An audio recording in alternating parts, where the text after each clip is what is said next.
I mean, the script was amazing, but what's really kind of cool is that Mary had asked me if I knew about Valerie Solanas in the Scum Manifesto, and I did.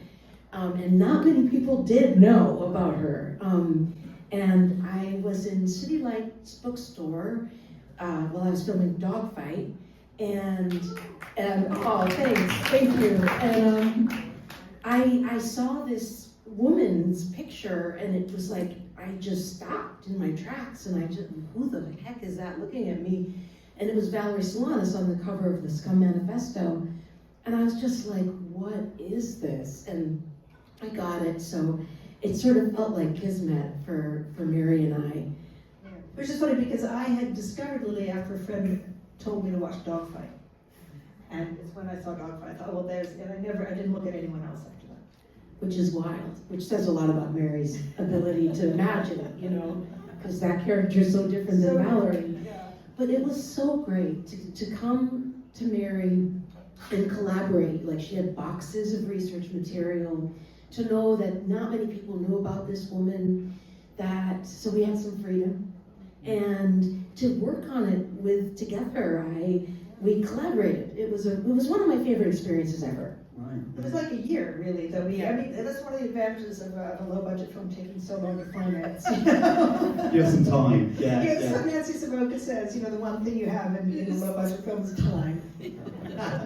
But it is, the character of Valerie, she's complicated, right? Because she is brilliant and paranoid and funny. So funny. So you collaborated on it, but talk a little bit about the process of finding. You bet, yeah, for sure. Yeah, she is very, very complicated, and I was having trouble imagining her like just eating breakfast, and like when I can't imagine a character kind of doing an ordinary everyday thing, I'm like, uh-oh, they're not quite, I don't know, something's not happening yet.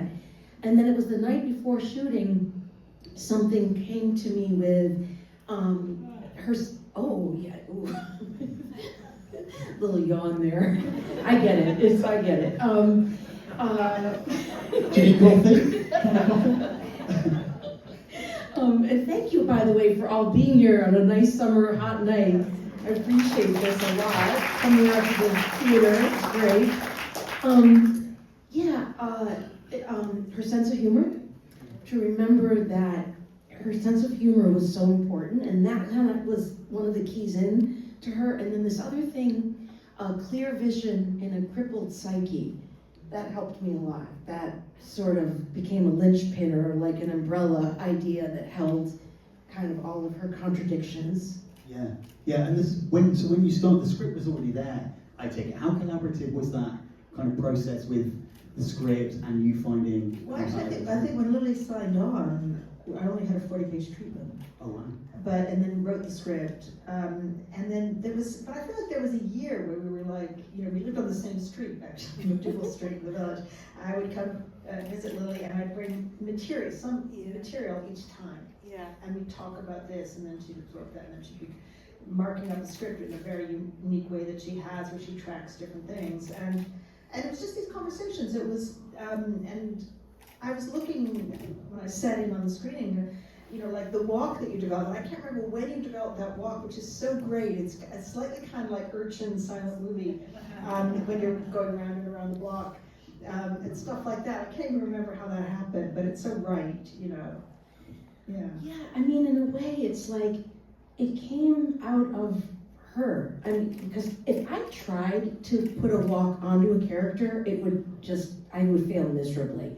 You'd probably start throwing vegetables at me and tell me to get off the stage or something. It's like, I would just fall flat on my face. But I think as I started to get to know her, I rent a little rehearsal space on McDougal Street, on the same street we were on. And I would have Mary come by, and I would just kind of show her kind of who Valerie was, what was emerging. Mm-hmm. And it was great too, because I had too much of an accent, or a dialect or something. Because there was one tape of her that I heard that became sort of too much of a mask. Yeah, too New Jersey, too strong an accent, yeah. Yeah, and that can be tricky with a character when a part of the character sort of stifles all my stuff. Or it just becomes too, I don't know, it becomes lacking something. Yeah, because I think that's one of the things when you're working with someone who's playing a real life person is that in the end it's their version. Yeah. It's your version. You know, too much fidelity. That's right. You know, so you want to, and to me it's always like the inner person. Just get the inner person. Don't worry so much. Yeah, it's not an impression, right? You're not an No, impressionist. exactly. You're an actor. Yeah. That's right, Yeah. exactly. Yeah. And how much material is there on Valerie? Because there's not, right? I mean, there's like the scene that they're filming from I Am Man. That's like the only footage ever. Is there? Maybe there's a tiny bit of news footage, but That news footage, 2 pages in a feminist book, Daring to be Bad, just 2 pages, and then that's about it. and then there's this recording of her voice, and then the rest of it was we actually worked with the actual Jeremiah, the young kid, the young man in the films. The character Jeremiah was someone who later taught at NYU, and he had given us his memoir that he'd written, which was about Candy. He was Candy Darling's best friend, and later made a documentary about her. But he had known Valerie, and thank God we had somebody who'd known her.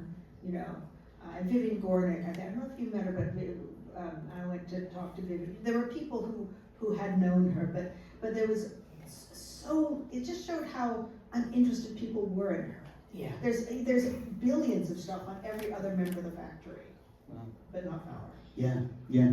Let's talk a little bit about the factory, because it feels very authentic in the film. How easy was that to kind of get right? Well, I think the good thing, and we had great people, you know, the late Therese Dupre. Was that late? Oh, I didn't know yes. that. Okay. Oh, I'm sorry. Yes. With cancer. It was a brilliant production designer, very important person in indie film, and she did a great job. And there was immense resources. There was an immense Warhol filmed everything, recorded everything. So there was a fantastic amount of reference material for the factory. And then Billy Name, the actual Billy Name, who's the character when Valerie is in the Chelsea Hotel, and he says, oh, we're making a movie, it's an Andy Warhol movie. That character, Billy Name, was still alive, and Billy came and was a sort of source for us, a consultant, and came while we were shooting, that kind of thing. Yeah. And let's talk a little bit about the structure as well. Mm-hmm. So there's the way that Valerie reads the manifesto, right, to the camera.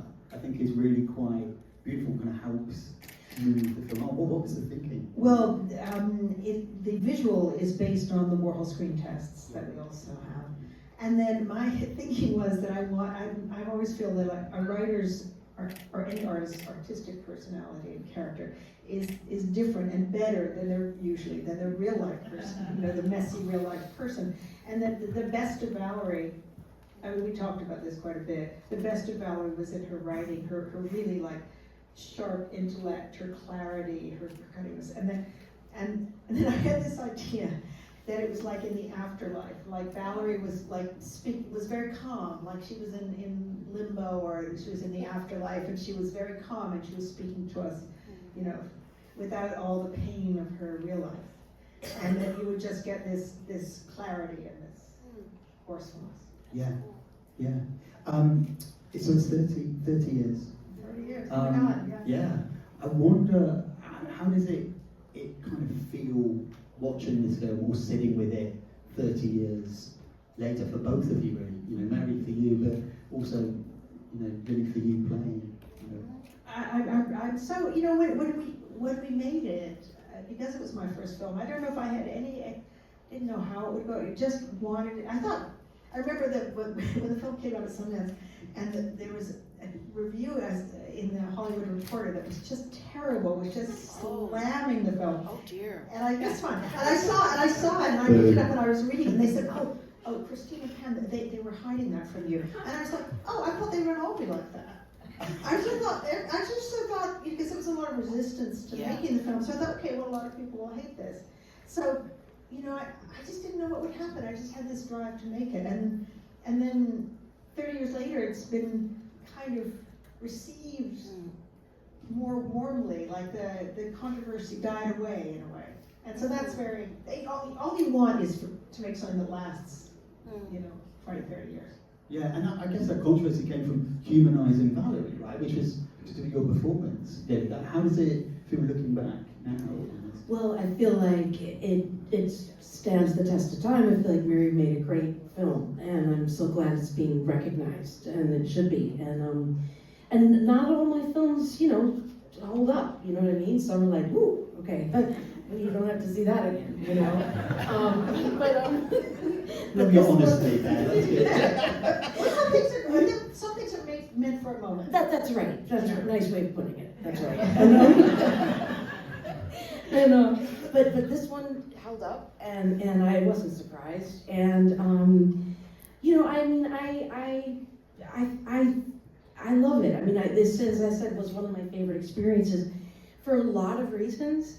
And working with Mary, the collaboration, but also it was sort of independents were just at their peak. And It really was. Yeah. Also when I look at it, I think, how lucky were we? Yeah. Yeah. To find the right producers, the amazing, Ellen Kuras, great cinematographer, we people starting out at the right time. There was a real creativity, not that there isn't now, because it's always easy to kind of say, oh, back then was better, now it's all bad and different. Yeah. But there was a creativity, a freedom that I just appreciate very much. Yeah, and I think that comes through. There's kind of a playfulness. I mean, that's right with the film as well. I think we had a lot of fun shooting. I remember it's funny because we were shooting on film, so there'd be like a couple of hours, I never had that amount of time, just to hang out. And there was just such a fun atmosphere on set. Everybody got on, it felt good. Yeah. The crew were enjoying it. Yeah, I think that comes across, yeah.